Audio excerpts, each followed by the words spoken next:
हमारी गलतियों की पहचान हमें हमारी सक्सेस रेट को बढ़ाने में मदद करती है, लेकिन सभी लोगों की ये आदत हो गई है कि जब गलती गिनवाने का टाइम आता है तो उसे सुनना। यदि कोई व्यक्ति इंटेलिजेंट और लकी है तो वो एक ही गलती दोबारा नहीं करेगा। वैसे गलतियां इतनी सारी हैं कि कभी ना कभी हम गलती कर ही देते हैं। अक्टूबर 1907 के बाद मैंने एक बड़ा ब्रेक लिया और उसके बाद जब मैं मार्केट में लौटा तो करोड़पति बन गया। हालांकि ज्यादा पैसा मतलब ज्यादा टेंशन। ऐसे में गलतियों के चांस ज्यादा हो जाते हैं। वैसे भी एक करोड़पति का पैसा उसके कई नौकरों में से एक है जो उसकी सेवा करता है। मैं आपको डिक्सन जी वॉट्स की कहानी सुनाता हूँ, जिसमें उनका एक दोस्त उनसे पूछता है कि आपको नींद क्यों नहीं आ रही, तो उसका जवाब देते हैं कि मैं इतना ज्यादा कपास स्टॉक खरीद करके ले आया हूँ कि उसके बारे में सोचकर मेरी नींद गायब हो चुकी है। इस पर उनके दोस्त ने कहा कि इसके बारे में ज्यादा सोचने की जरूरत नहीं है, बस इतना सोचो कि एक करोड़पति पहले जो नहीं कर सकता था अब वो कर सकता है। मैंने एक वोट खरीदी और साउथ की ओर क्रूज पर ले जाने की प्लानिंग की। जैसा कि मैं पहले भी बता चुका हूँ कि मुझे मछली पकड़ने का बहुत ज्यादा शौक है।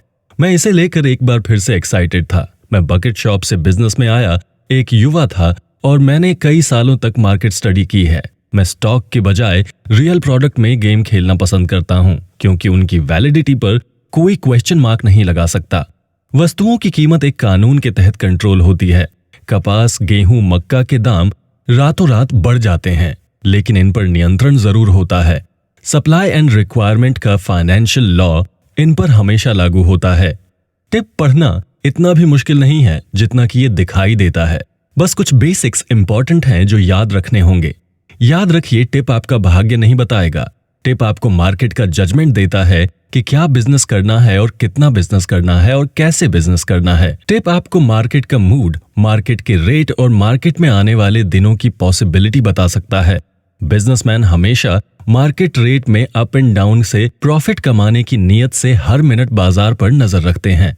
मैं अपने पर्सनल एक्सपीरियंस से ये कह सकता हूँ कि मैथमेटिकल और जजमेंटल एक्सपीरियंस एक्सपेक्टेड और अनएक्सपेक्टेड चीजें मार्केट में आपकी मदद करती है। हालांकि ये कहने में बहुत आसान लगता है कि आपको सिर्फ टिप देखना है। बहुत समय पहले मैं दोस्तों की एक पार्टी में गया था। उस समय हम गेहूं के बारे में बात कर रहे थे। उनमें से कुछ तेजी वाले थे और कुछ मंदी वाले। उन्होंने मुझसे पूछा कि मैं क्या सोचता हूँ। उस समय मैं कॉटन मार्केट स्टडी कर रहा था। मैंने कहा कि यदि आप गेहूं में पैसा कमाना चाहते हैं तो मैं एक आइडिया देता हूं। मैंने कहा जब उसका रेट $1.2 पार कर जाता है तो उसे खरीद लो, आपको इमीडिएट प्रॉफिट मिलेगा। क्या ज्यादा प्रॉफिट कमाने के लिए ब्लाइंडली गेम खेलना चाहते हैं? तब उन्होंने कहा कि कम कमाना चाहते हैं लेकिन निश्चित प्रॉफिट कमाना चाहते हैं। मैंने कहा कि इसके लिए भी मैं जैसा करता हूं वैसा करो। मैंने पूरे महीने गेहूं के भाव पर नजर रखी है। ये 1.10 से 1.20 के बीच ही रहा। ऐसे में पूरे चांस हैं कि ये 1.21 पर खुलेगा। मुझे पूरा यकीन है कि ऊपर जाएगा। कीमतों ने एक बड़ा ब्रेक लिया है क्योंकि दुनिया में इस समय इनफ गेहूं अवेलेबल नहीं है। यूरोपीय खरीदारों ने सारे गेहूं को मार्केट से बाहर कर दिया है ताकि एक बड़ा आंदोलन शुरू हो। लगता है कीमत $1.20 से पार चली जाएगी। मुझे याद है कि उस दिन छुट्टी थी और बाजार बंद था। मेरे पास कपास खरीदने का भी गहरा अनुभव था।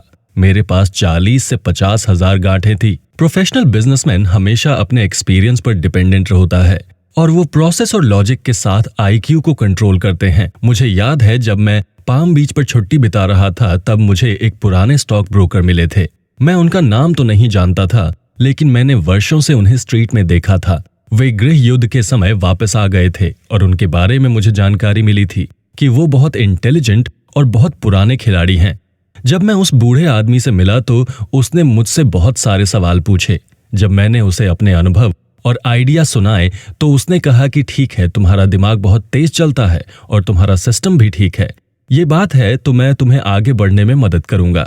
बाजार से जुड़ा एक और सत्य है, एक इंसान एक निश्चित समय में एक एक्स्ट्रा या एक ग्रुप को हरा सकता है, लेकिन कभी भी कोई जीवित व्यक्ति शेयर मार्केट को नहीं हरा सकता।